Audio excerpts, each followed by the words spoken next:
Love agree as the first bans are trickling in. Varus, Kalista, Orianna, Janna, nothing's changed yet. So Sheepy and the rest of UOL have got one ban left. When Fnatic is run Protect the AD carry comms, they needed their Kalista to be there. So effectively by banning that, you shouldn't have to go for Janna and Lulu bans as well. Now Unicorns, they have to go for Elise, take the Shen away as well. So this is what we just talked about. Yep. What they could do on the first rotation, you steal away their potential flex pick of Shen, the global pressure that can also stop Hylissang from roaming, or at least make it harder for him because there's another global coming, and you get the stronger early jungler. So now if that Shen ends up being played top, yes, you may have a losing matchup in the Shen, but you fix that by adding Elise. If you have a losing matchup with somebody else, you fix that by adding the Shen. So you have more options, more band-aids to your problems, and then you at least put some pressure on Fnatic. This could open up for an aggressive assassin pick in the mid lane from PowerOfEvil. Perhaps he wants to just counter pick right now and actually make it work, put some pressure on Febiven, perhaps an Ahri, something else. And if we see Alistar being taken away from Fnatic now, the normal #1 priority, Unicorns still have tons of support picks. They've run Annie in the past if they want to have a super aggressive all-in composition where you can use that Shen global as well to force fights. Annie could be your option. Otherwise, Thresh, Morgana's been the safer choices for Hylissang. We know he's so fantastic at landing these skill shots. I personally like him on Annie. I think he needs to be the playmaker. He needs to be the main engage for Unicorns of Love to set up these wombo combos they like to use. If you run a roaming support on Hylissang, though, I really don't like the Lucian. I think you need to have an AD carry that can fend for himself. The only one remaining on this list is pretty much Corki. Then you kind of run in the problem that you have to balance it out with AD damage, because otherwise people will stack too much armor. But I feel that you'd rather have that problem in the late game than have a problem in the early game already. Talking about the Olaf lock-in as well. There was whispers it could have been a flex for Fnatic. We expected to go in Reignover's hands considering his summoner spells, but it's been used 3 times in split, and it's been used exceptionally well from Fnatic. And we've seen it top lane. We saw it yesterday from Odo Amne. We've seen it also in NA. It's a fantastic, strong top laner. And it is a great matchup into Olaf. When we talk about how do you get the stronger early game in that 2v2 up there, Olaf is going to be one of them. I think personally he's one of the strongest laners in the game. And of course, as you mentioned, it is that flex option. Now we have a bit of an adaptation here from the Unicorns. Instead of saying, okay, roaming support, so we pick an AD carry that fits, no, we pick Lucian and we pick a support that fits. Lucian Braum is an incredibly potent lane because the double shot obviously allows you to add 2 passes to the stack of Winter's Bite. You can go for stuns. Also, it has good peel, Braum, so when Fnatic is charging at you with that Sivir Olaf combination, you can block the axes, shut off their pathways with the Braum ultimate. So in that sense, skirmish heavy composition from Unicorns, but this might be better at least. Here's my concern though. You're building a composition around snowballing Vardags. You give him a lane support that fits with him. You have Fnatic a Shen. Will never see it coming. That's true. That's true. I mean, you're right now saying basically Vardags, you need to win your lane. We're going to have the Shen coming down from top lane to assist you. We have the support that fits you in the laning phase as well. This is the guy who's gone even in almost every lane he's played. Exactly. And in all of their preparation that Fnatic has done, they found out that Vardags will always go even. So surprise, surprise. I mean, I don't think Fnatic is too afraid of this. I mean, look what they're drafting now. Yeah. Insane team fights on it. They're saying, okay, fair enough. You take the stronger level 1 jungler. We're not going to try and go for this 2v2 fight necessarily top lane right now. Instead, we're drafting for a heavy team fight composition around the mid game. Nash's Tooth on Azir. Rumble gets his magic penetration, and then we say, dragon fights? Yes, please. And I also remember Fnatic talking about the Olaf in the jungle. They always know they can get to late game. He prefers Olaf in certain circumstances, but when you combo him with the Sivir, which Fnatic have done all 3 times they've run that champion, then it's going to work out. So Unicorns have rounded out their team composition. We are going back to a mid AP Ezreal. God damn it, PowerOfEvil. I hope that Smite changes. You know RuneGlaive has changed, right? Well, I know I do, but I don't know if PowerOfEvil does. We are 5-14 for everybody that's at home. RuneGlaive no longer works on minions. He's got 20 seconds to change it. I'm expecting it to change. Doesn't convert to magic damage either for him. I mean, we have seen some AD Ezreals. Even if it worked, the problem I have with this pick is that it is, again, it's like it's the same. Poke and wait while your entire team wants to go in and skirmish. Yes, Fnatic may be running this like Exodia-esque teamfight composition where they will just annihilate you around dragons, but you kind of opt in for that anyways when you go full-on China style, when you run Lucian, Braum, Shen, Elise early, like, and you want all this aggressive CC coming out, and then Ezreal. And now you also have less wave clear coming from the mid lane compared to last game. You also have longer scaling time because, again, you really need at least 2 items completed before you can start having an impact on this Ezreal. So you make everything slower for yourself in the mid lane, which was one of the problems in the last game as well. Does this not signal a problem with PowerOfEvil's champion pool? It's something that we have talked about throughout the split, and PoE continues to trend for those scaling mid laners. He's not had a chance to use them in game 1. It's game 2. We'll find out if it'll work this time. Unicorns of Love looking to even out the score 1-1 in their semi-final. And let's of course highlight that AP Ezreal was always a thing. Like you could always build AP Ezreal. There was more than just a Rune Glaive. There was just a massive buff to him. Yeah, when Rune Glaive came out, everyone's like, oh, that ultimate deals so much damage. Yeah, it's like, it's always... It always that did damage. that much damage, So, guys. It's not like he's gonna be borderline useless, except for the first 25-30 minutes. And Is that all? Well, Well, okay. in that case, I think we can go home and we Just- can write just this quickly, game off for the Unicorns. It took 26 minutes for Fnatic to beat Unicorns in game 1 of the series. It took Fnatic 22 minutes to beat Unicorns in week 9. I'm just trying to be positive. I don't like the pick. I think it's horrible. Are you a way of being positive? Jesus That's Christ. my Deficio. split personality right here. We have the positive one and the... The not so positive one. All right, Good let's go over these compositions though. So Even Fnatic, dropped my pen in anger. it's not your day, is it, Deficio? What Fnatic, they're running teamfight composition where they really want to posture around these objectives and then pop the Sivir ulti. If they can send in the Alistar for the combo, you know, Olaf speed up. Traditionally though, they paired it Olaf with a Lulu, so they could at least use Wild Growth on him, speed him up even more, and just making this one-man army, almost Darius-esque in the way TSM did it. This time he's a little squishier, so if he gets a little too aggressive or too ahead of himself, he can get blown up immediately. And we have follow-up peel coming out of the Braum from Hylissang. Which is why we might see Fnatic in these fights here use the Sivir ulti a bit more defensive in terms of we can kite back, because again we have the Nash's Tooth, Rylai is coming in from the Azir, fantastic kite, and then Rumble ulti as well as in terms of disengage. And looking at that Rumble, comboed with Reignover in the 2v2, we keep talking about the impact of the jungler plus top laner. It looks like we're going to have standard lanes again. So what are these 2v2s telling us? It's a very interesting 2v2 in terms of who gets to jump on the other person, because there's a wealth of CC coming out of Shen and Elise and a good amount of damage. Shen not so much, Elise does have a damage. But if they overreach and they get punished by a couple of axes and the flame splitter from Rumble, they can get grilled immediately. So interesting 2v2, but there's an option at least for winning it this time on the side of UOL. I would honestly have loved to see Fnatic for that exact reason, and also for the reason that Shen is in the top lane. I would like to see Fnatic just have lane swap right here, because Shen is a top laner that requires a strong early game to get that early level 6, get an early tanky item, and then start using that pressure on the other lanes. You can shut that down very effective in a lane swap with a low ecom top lane and Rumble, of course. You obviously don't know if Fnatic predicted a predicted lane swap by Unicorns and just decided to go bot lane. They are incredibly good at going even though, however, Lucian Braum should be able to find an opening here. And the added pressure of Winter's Bite early as a zoning tool has allowed the Unicorns to push in. So right now they have a pushing, winning matchup in the bot lane at least. Mid lane is obviously even farm fest on Ezreal into Azir. So again, they'll have to be watching top lane. Yeah, we're gonna have to see what Horror can do in this Elise. Can he shut down Reignover in the early game? Use that to go for Huni. You have the Shen turned into Cocoon, that's a fantastic CC chain. And with the strong base stats of a Shen, you have good enough damage in the early game to take him down. I want to see if this ends up hurting Fnatic then, that they took standard lanes. Was it too greedy possibly? Or do they say, you know what, we can handle this, we just need some early vision to spot Horror, and then our laners are going to be fine. As it stands, Fnatic are going even in bottom and mid lane. Huni's earned himself a small advantage over Chachi top, which you somewhat expect, and the wave is pushing away from Rekkles and YellowStar down bottom. And they need to be careful now, because look what Reignover is doing again. He takes early Rift Scuttle on top side, and he early wards here to see, okay, Horror, the Raptor camp is gone, so we know he's taken it, and we haven't spotted him so far in 3 wards. He's going to be bot side, so be careful with this wave pushing up towards Unicorns. And while junglers are doing the exact same thing mirrored across the map, I feel there's more value out of what Reignover is doing, because he's protecting the a lot weaker, easily gankable top lane.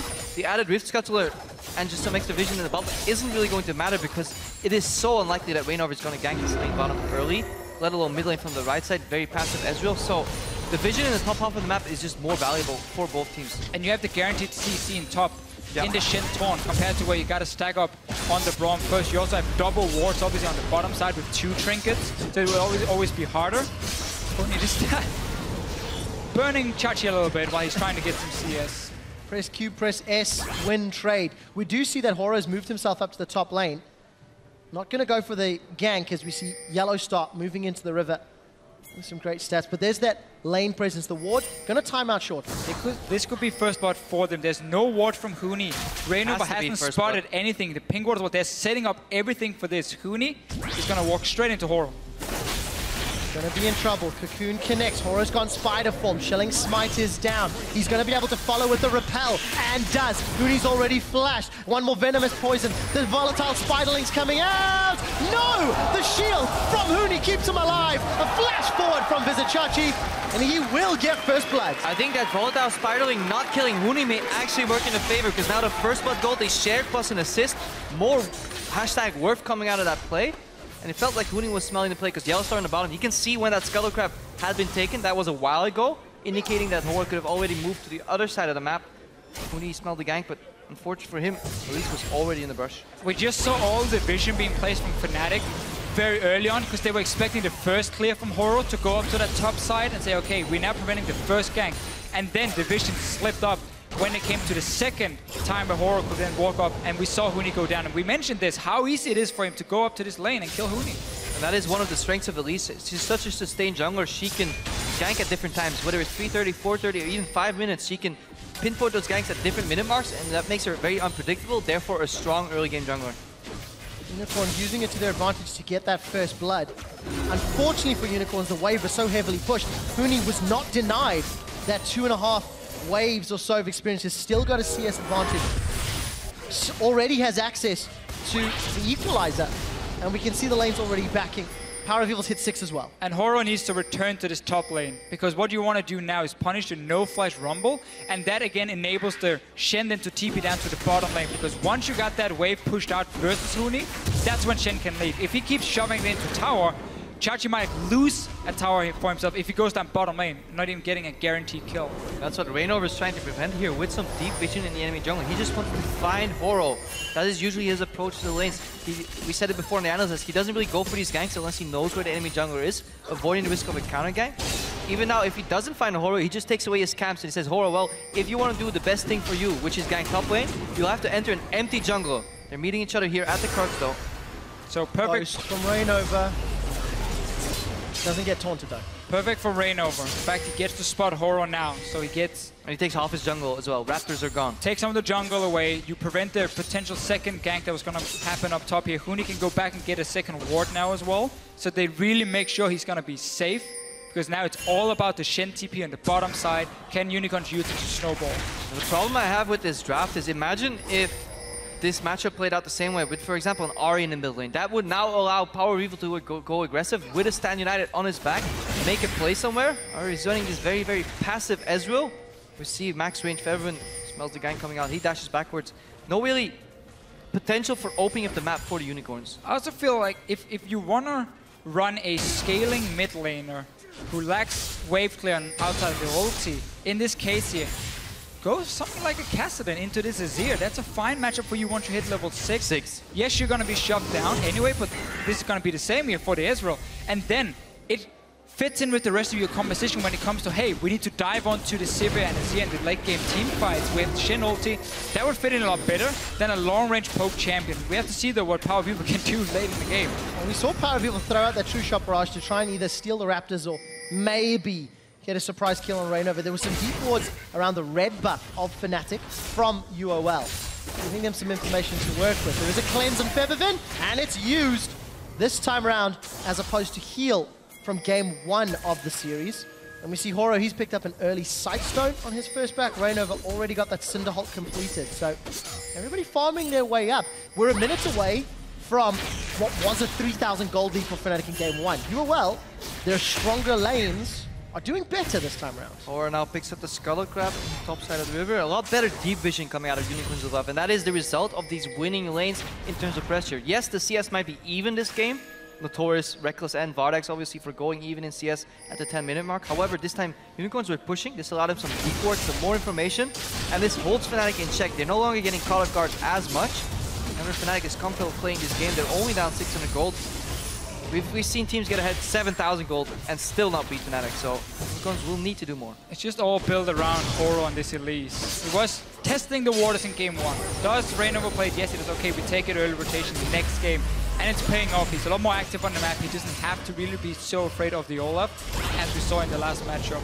Still, though, for Unicorns, they are looking to scale up PowerOfEvil and then try and set up this TP with the Shen. They haven't been able to use it yet because the lanes on the bottom side are so passive. It's just clear the waves, go back. Don't try any fights or any ganks when you know Shen can join. And for Fnatic, I don't think they'll mind that too much. Get Huni close to level 11, wait till they can group up as a team, because we've highlighted the strength of the Fnatic team comp. No dragons taken yet, 10 minutes in. Neither team has had control of the bottom half of the map just yet. This is the Fnatic early game we've seen so often in Summer Split.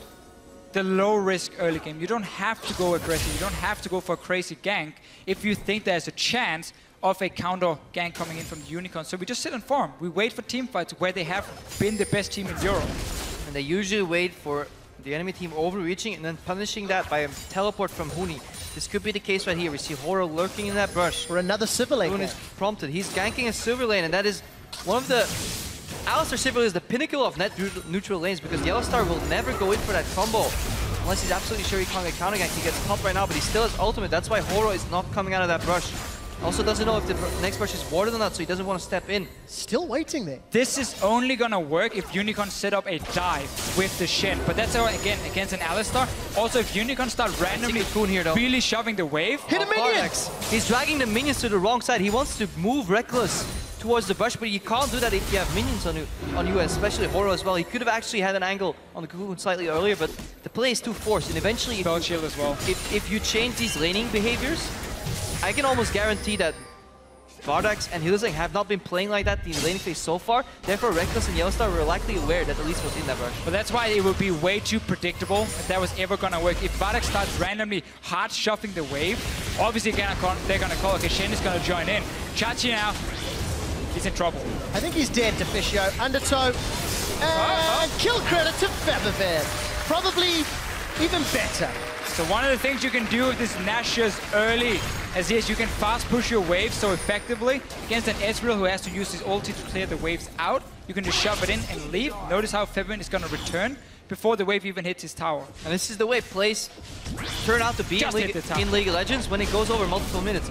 The play that was done here by Fnatic, which is moving 3 members to the top side, was set in motion by the Unicorns. By camping that bot lane, by using your resources so hard on the bottom side of the map, this leaves you exposed in the top side of the map. Perhaps not immediately, but 30-40 seconds later, Fnatic punished the top lane, punished that lane from Vizicsacsi, and obviously he can't stand United himself, unlike other lanes, so he has to be safe. And that's why I think it's a mistake from Horo trying to gank that top lane. You need to gank the lane with the Shen, so you open up for the Shen to come down to that bottom lane. Use pink wards on the top side. Fight that vision with Reignover. Don't allow him to invade into your jungle freely over and over and take your camps and place the deep wards. You need to own that side if you're Horo.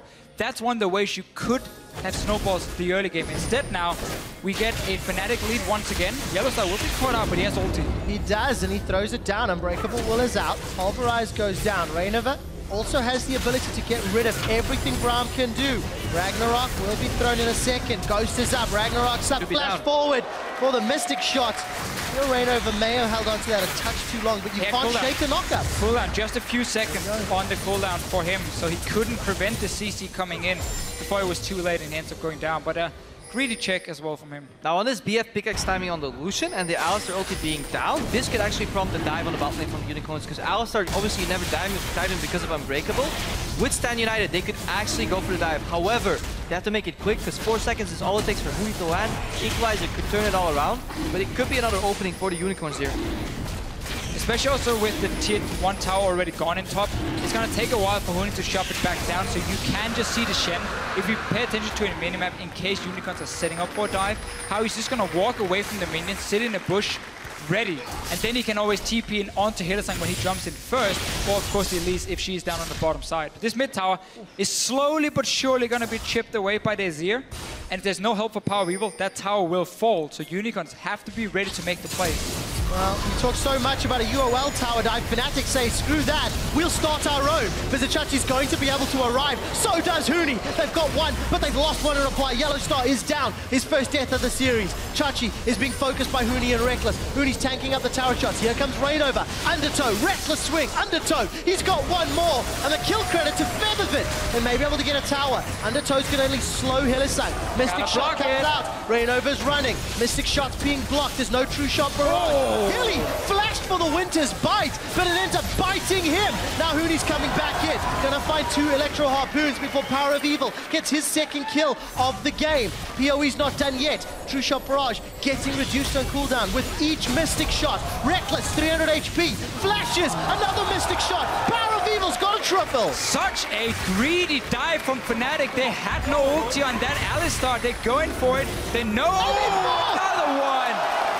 4 kills now for PowerOfEvil. This might just remove his weak mid game and shoot him straight towards the point where he's going to be so powerful with his ulti at least.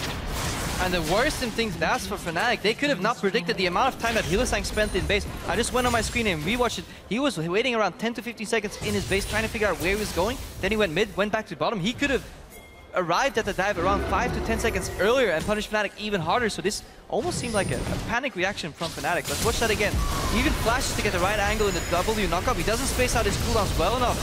Vardags manages to survive long enough to distract people while YellowStar goes down.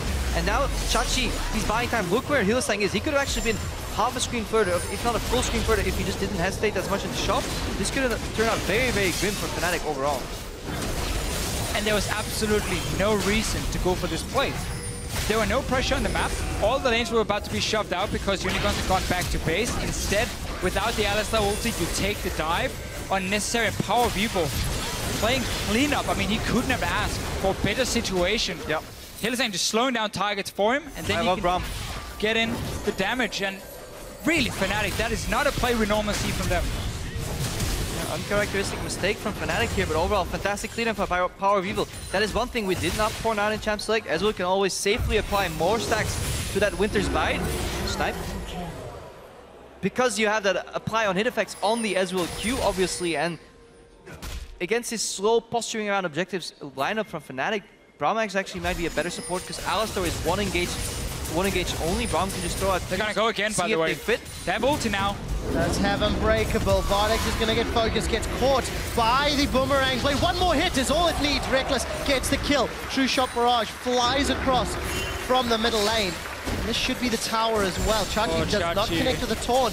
Here comes Reignover. We've got another fight, and Fnatic say we want more. They get themselves a ninja, and the Viking gets himself a tower. So now was the right time for Fnatic. They had the ulti ready. No Shen ulti available at the time the dive started. Chachi should have cancelled that TP as soon as he realized there was nothing to do. Huni, though, also needs to back away because he just knew that 4 members from Fnatic was on the bottom side, so he's all alone up here on the top side. No equalizer, no flash, and he's going to get stunned. Knock up into Cocoon. Huni's level 11. Gonna get chased down by PowerOfEvil, who finds his 5th kill. He's got himself a Luden's Echo. He's got himself the Rune Glaive. And the man that needs to deal the damage for the Unicorns of Love is doing it. The cost of that kill was, of course, the tower in the mid lane. And you can see the damage, team damage distribution here. The plays that were winning Unicorns of Love the games against Rocket was Horo and Hylissang working together on these roams, applying crowd control effects. And that's what we're going to need to see more from the Unicorns. Catch these Fnatic members off guard. Let PowerOfEvil roll. Finally, he's having some impact in other lanes. That's what he didn't have game 1.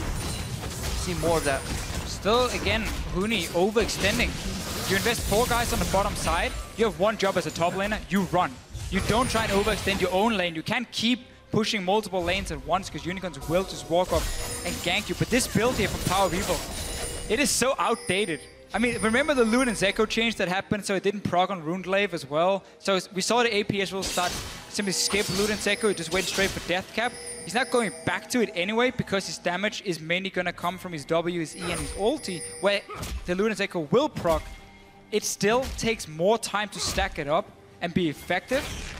So it does help that you're 5-0. Sure, but that could have been a Death Cap he was building towards instead. I agree. Unicorns of Love. Got me sold there, Deficio. Punished Fnatic's tower dive to get their mid AP Ezreal very far ahead. Currently 1,000 gold up over Febiven. And at last check, it dealt around 8,000 damage to Febiven's 2,500 damage to champions, but that helps having a map-wide ultimate. And for Fnatic, they're looking for another aggressive play. Hylissang's going to be able to stand behind. Equalizer comes out. Huni's actually used the equalizer. The rest of Fnatic are saying that is a counter-warding ulti. Thank you, Huni. We're now 20 seconds or 10 seconds away from both Dragon and Baron spawning, and that is where this Fnatic lineup lies. We talk about all this action, how PoE is 5-0, but Fnatic still 1,000 gold in lead, and they still haven't hit their strong point, which is where all their members are together, posturing around an objective.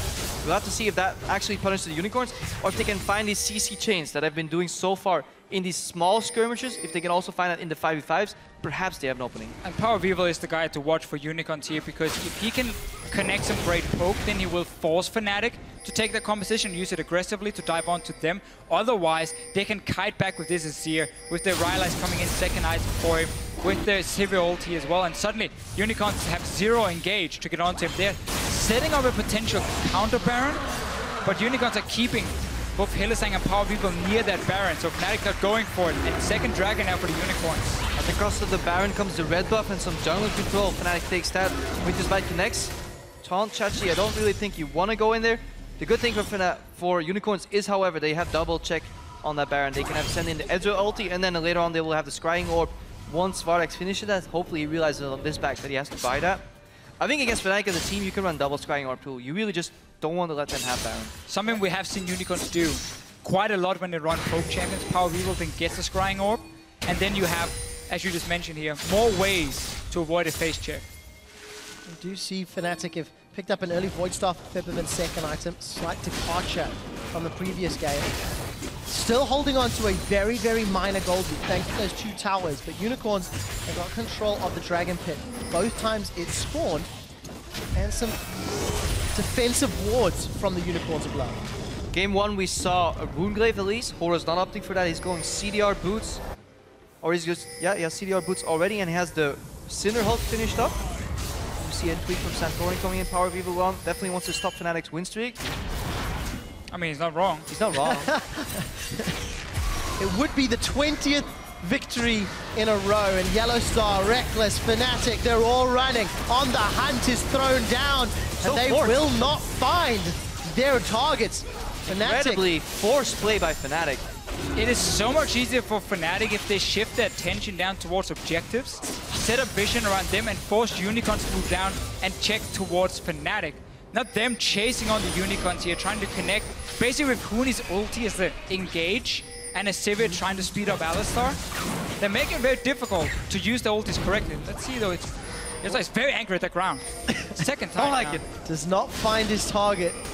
And for Fnatic, this composition that needs to run at you, that does have limited engage. It's something we've criticized other teams in the ULCS, and Fnatic have usually, even without engage, found ways to make it work. This game's going to be a little more challenging. Unicorns is sieging up the top lane. They obviously want to connect Cocoon or Winter's Bite, follow up with some damage and some poke. The main poke champion is still in the mid lane, but look at the bot lane, massive wave stack there.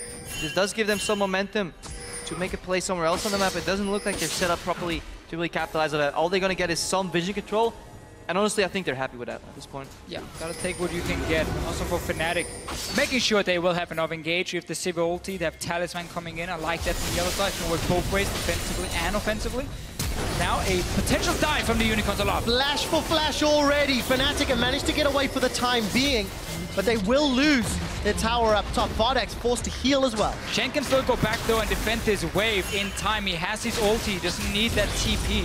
So Fnatic giving up a tower, and also as we mentioned before, the Unicorns getting some control around the Baron. PowerOfEvil should be here to stop him, but look how fast he can take down towers. Apply that W as well to it, and then suddenly Ezreal has to either use ulti or see his tower drop really low. Huni managed to get some damage on the bottom inner turret as well before Chachi shows his face. Chachi going full tank on that Shen. Looking to control Huni. No teleports for either top laner, but obviously Stand United is available, so if action were to break out, Chachi could join the fight.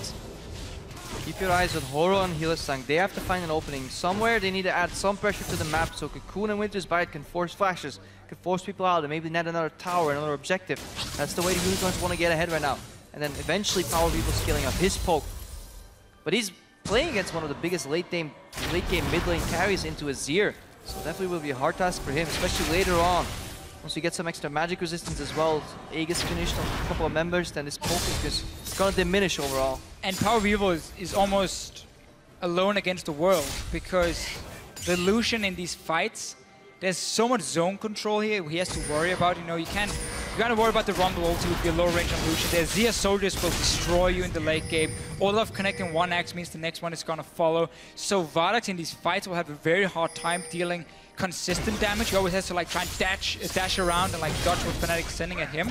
So PowerOfEvil is basically on his own when it comes to dealing that DPS, where Fnatic has a Sivir and Azir. Even the jungler in the Olaf will deal good damage. Unicorns are grouping up a bit too much, I feel. They're sharing so much farm between carries. They're not playing the map on 3 lanes. They're waiting for the lanes to be pushed in, and eventually they'll soak up some farm, but they're not putting pressure on all the lanes. It seems like they're afraid to split up because they obviously run that risk of getting engaged on by Talisman, by On The Hunt. They'll have to keep tracking these CS numbers for Vardags, because slowly but surely he's falling behind his counterpart Rekkles. Now down about 36 CS at the 25-minute mark.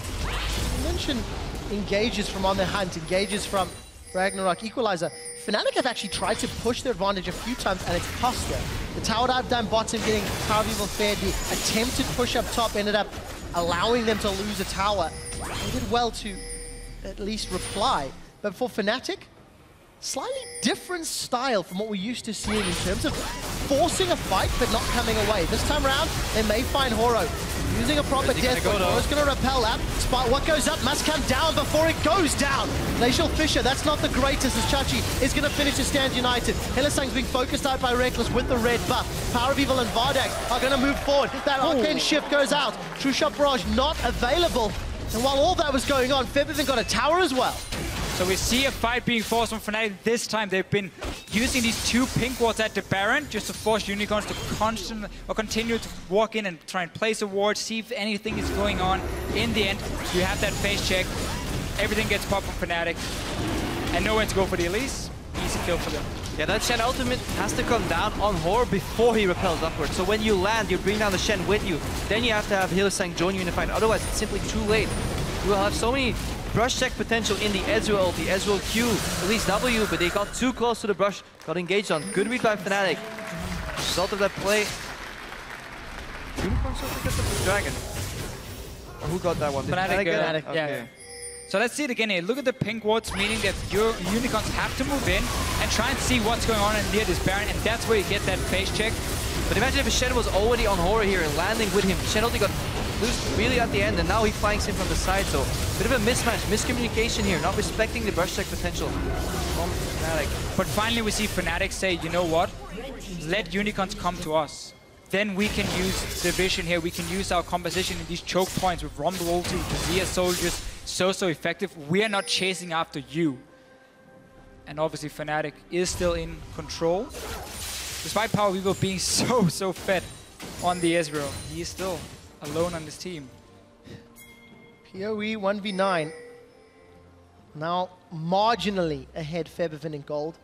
Of course, because Febiven's got himself some kills, got those global objectives. You've seen both teams playing for vision around Baron, but neither team is really starting it. You did see YellowStar at least tagging it once. But it's not the priority, just the threat of Baron is what Fnatic is trying to play with. The problem with this Ezreal build though is, in this current patch, if you want to really make that AP shine with that Room Glaive, you have to E aggressively forward. So far in the last of the fights, the way Huni has been using his equalizers, PowerOfEvil has to shift backwards every time because of the zone. That eliminates half of the damage really that can come out of it, and then he can poke from far, but he will only be hitting the front line from Fnatic, so he's not threatening the damage. Fnatic's just tearing through Unicorns with a lot of front line. They really need to connect TC immediately and blow them up, because sustained damage over time, Fnatic has the edge. And it was just why AP Ezreal as a pick before Rune Glaive wasn't really used, because he was more like, hey, I need to like one-shot one target because you have fairly long cooldown on the rest of your abilities. Yep. Then suddenly you could start using your Q. Rune Glaive was great. Here's an engagement from Fnatic. Once again, can they find a target? You can if you get the pulverize. Hylissang throws out his ulti. The stand united, not going to complete. That means Chachi can't arrive. Fnatic have got 2 kills. They found a third, spreading him across the team, and they're going to set up for base. Vardags, why were you not with your team? Well, the thing is, even if it was with this team here, Fnatic, they have so much engaged now with Sivir ulti, Talisman, the Olaf who can run with the tank items in the front, and Unicorns of Love. I don't know how they want to win a team fight with this composition as well. Unless PowerOfEvil can single out a target before it even starts, they simply won't have the damage. Unicorns' level up composition is built around skirmishes in smaller numbers, letting that CC count, keep somebody locked down. Don't allow them to do so much damage. Look how quick that Baron goes down, and Fnatic right now, it's a stampede. They're just finding a target, and eventually they don't really care who they go for. YellowStar here right now goes in, pops ultimate, then goes for a combo on Hylissang. As long as he gets the support, and look at PowerOfEvil, has to shift backwards, gets axed in as well. Even Shen ultimate doesn't come down in time because the equalizer is just literally burning him alive. There's nothing he can do. It's too much damage and too much mobility coming out of this Fnatic lineup. But at least Vardags took down the Crux. Something. We got some adaptation as well for Unicorns in the pick and ban phase. Shen Elise came in the first rotation. More focus on the early game. It was a pick here on Reignover. Better. Let's see. Reignover does have ulti ready. Unicorns still holding steady. Their super minions pouring from the middle lane. They can't just sit here. It's almost a cliche. If you get behind against Fnatic, what do you do? Pull a Fnatic on them. Not gonna work this time, boys. No set of may actually do. In the world. 3 members stuck in the mid lane. Olaf, Azir, and Rumble are still looking to join. YellowStar wants to peel as long as he can. YellowStar. Now this might be rough. Fnatic might just simply out-rotate Unicorns here. Who's ganking who? We're swapping sides. There's no on the hunt. Reignover gets caught. Ragnarok will get thrown down. Ghosts up as well. The engage finds PowerOfEvil. With him out the fight, a lot of the damage is removed. Vardags gets crit down. Double kill comes in for Rekkles. They will find an ace with super minions in the base. Fnatic looks to find their 20th win in summer. Slower early game for Fnatic. A few mistakes, honestly, with the dive they had early on. But as soon as we got to these team fights around the Baron, they started using the ping wards. They got their mobility build up. Well, then Unicorns of Love and their comp simply had nothing to do in these fights. Fnatic continue their undefeated streak in the European LCS and are 1 game away from guaranteeing an appearance in the World Championships. How does one stop this Fnatic roster? Where's the weaknesses? The only real mistakes we've seen so far this game is Fnatic overreaching, putting themselves in the dumpster almost, going for that stupid tower dive. Not even stupid, it was a decent idea. Risky tower dive. Kind of didn't really pay off. Then you have Huni overextending in the top lane, but that is... Wait, if it's Fnatic, it deserves a little slap. Yeah. You we have to be critical because this team has gone 18-0 in regular split. They're now 2-0 in playoffs. You got to be nitpicking, and imagine their coach Daylor will be doing the same thing. So the only thing we can really fault them for is Huni kind of overextending when 4 people are ganking the bot side of the map. That was the thing. It seemed like a little less focus maybe from Fnatic in the mid game here, and I'm sure Daylor is going to look at it. When your entire team is fighting on the bottom lane, your top laner does not start pushing, because then he's going to die. You don't go for that dive when the Alistar ulti's gone. So a few mistakes. Unicorns used them. PowerOfEvil tried. Not enough. Not enough indeed. And Lucian's